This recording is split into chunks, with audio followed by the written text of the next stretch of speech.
ಹೇಳರು. ಅವನು ಬಹಳ ದೃಢವಾಗಿ ಹೇಳ್ತೇನೆ ಗೌರಿ ಪಂಡಿತ. ಅವರು ಎಲ್ಲ ಸರಿಯಾಗಿ ತಿಳ್ಕೊಂಡಿಲ್ಲ, ಸರಿಯಾಗಿ ಹೇಳಿಲ್ಲ. ನೀವು ರಾಮನಾಗಿ ಕೃಷ್ಣನಾಗಿ ಸಾಮಾನ್ಯ ಅವತಾರ ಅಲ್ಲ.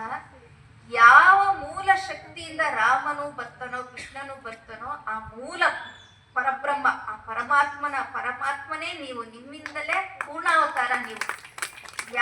ಎಲ್ಲ ಅವತಾರಗಳು ಯಾವ ಶಕ್ತಿಯಿಂದ ಹೊರಹೊಮ್ಮಿ ಬರ್ತಾರ ಆ ಶಕ್ತಿಯೇ ನೀವು ಅಂತ ಹೇಳಿ ಹೇಳ್ತೇನೆ ಗೌರಿ ಪಂಡಿತ. ರಾಮಕೃಷ್ಣ ಓಹೋ ನೀನ್ ಅವ್ರಿಗಿಂತ ಮುಂದುವರೆದೆ ಅಂತ ಹೇಳಿ ಮುಗುಳ್ನಗ್ತಾರೆ. ಎಲ್ಲ ಬಿಡಿ, ನಮ್ ನರೇಂದ್ರನ ವಿಚಾರಕ್ಕೆ ಬರೋಣ. ನರೇಂದ್ರ ಅಂತ ಹೇಳಿದ್ರೆ ಯಾರು? ಯಾವುದನ್ನು ಸುಲಭವಾಗಿ ಒಪ್ಕೊಳ್ದೆ ಇರೋ ಅಂತವನು. ಎಲ್ಲವನ್ನ ಪ್ರಶ್ನೆ ಮಾಡ್ತಿದ್ದೆ. ಮತ್ತೇನ್ ಅವನು ಈಗಿನ ಕಾಲದ ಎಲ್ಲ ಯುವಕರು ಬಂದು ಕೇಳ್ತಾನ ಆ ತರ ಸುಮ್ಮನೆ ಏನೋ ಸ್ಟೈಲ್ಗೋಸ್ಕರ ಪ್ರಶ್ನೆ ಮಾಡ್ತಾ ಇದ್ದದಲ್ಲ, ನಿಜವಾದ ಜಿಜ್ಞಾಸೆ. ಮತ್ತೆ ಅದನ್ನೆಲ್ಲ ಅಧ್ಯಯನ ಮಾಡಿದ್ದ. ಅಷ್ಟೆಲ್ಲ ಅವನು ಮತ್ತೆ ಅವನು ಯಾರು ಅವನನ್ನು ವಾದದಲ್ಲಿ ಸೋಲಿಸೋದಕ್ಕೆ ಸಾಧ್ಯ ಇಲ್ಲ. ಮತ್ತೆ ಸುಮ್ಮನೆ ಒಪ್ಕೊಳ್ಳೋ ಅಂತ ಮನುಷ್ಯನೇ ಅಲ್ಲ. ರಾಮಕೃಷ್ಣರನ್ನ ಕಂಡು ನಿಮ್ಮ ದರ್ಶನ ಎಲ್ಲ ನಿಮ್ಮ ಮಾನಸಿಕ ಭ್ರಮೆ ಅಂತ ಹೇಳ್ದವಂತವನು ಅವನು. ರಾಮಕೃಷ್ಣ ನಗ್ತಾ ಇರ್ತಾರೆ, ಯಾಕಂದ್ರೆ ಗೊತ್ತು ಮುಂದೆ ಅವನು ಒಪ್ಕೊಳ್ತಾನೆ ಅಥವಾ ಅವನು ಏನು ಅಂತ ರಾಮಕೃಷ್ಣವ್ರಿಗೆ ಗೊತ್ತು. ಆದ್ರೆ ಇನ್ನು ನರೇಂದ್ರನ್ ಗೊತ್ತಾಗಿರ್ಲಿಲ್ಲ. ಆದ್ರೆ ಆಮೇಲೆ ಕೊನೆಗಾಲದಲ್ಲಿ ರಾಮಕೃಷ್ಣ ಮಹಿಮೆಯನ್ನ ಕಂಡ. ನರೇಂದ್ರ ಓದ್ತಾ ಇದ್ದಂತ ಕಾಲೇಜಲ್ಲಿ ಒಬ್ಬ ಪ್ರೊಫೆಸರ್ ಇರ್ತಾನೆ. ಆತ ಒಬ್ಬ ಯಾವುದೋ ಭಾಷೆ ಕಲಿಸ್ತಾ ಇದ್ದಂತ ಒಬ್ಬ ಪ್ರೊಫೆಸರ್.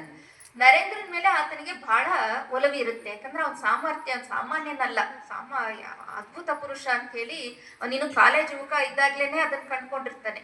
ಸೊ ಆ ಪ್ರೊಫೆಸರ್ ಒಂದಿನ ಇಷ್ಟೊತ್ತಿಗೆ ನಾನು ಏನ್ ಕೇಳ್ತಾ ಇದ್ದೀನಿ, ನೀನು ಕೂಡ ಏನದು ಹುಚ್ಚ ಪೂಜಾರಿ ಎತ್ಲೆ ಅವಾಗ ರಾಮಕೃಷ್ಣಗೆ ಹೆಸರಾಗಿದ್ರು. ಯಾಕೆ ನಿಮ್ಗೆಲ್ಲ ಗೊತ್ತು, ರಾಮಕೃಷ್ಣ ಕಾಳಿ ಹತ್ರ ಮಾತಾಡ್ತಾ ಇದ್ರು, ಜನರಿಗೆ ಕಾಣಿಸ್ತಿರ್ಲಿಲ್ಲ, ಏನೋ ಸುಮ್ಮನೆ ಮಾತಾಡ್ತಾರೆ ಅಂತ ಹೇಳಿ.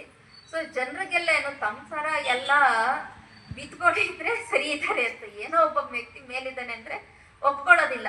ಸೊ ಎಲ್ಲ ಹುಚ್ಚ ಪೂಜಾರಿ ಅಂತ ಹೆಸರಿಟ್ಬಿಟ್ಟಿದ್ರು.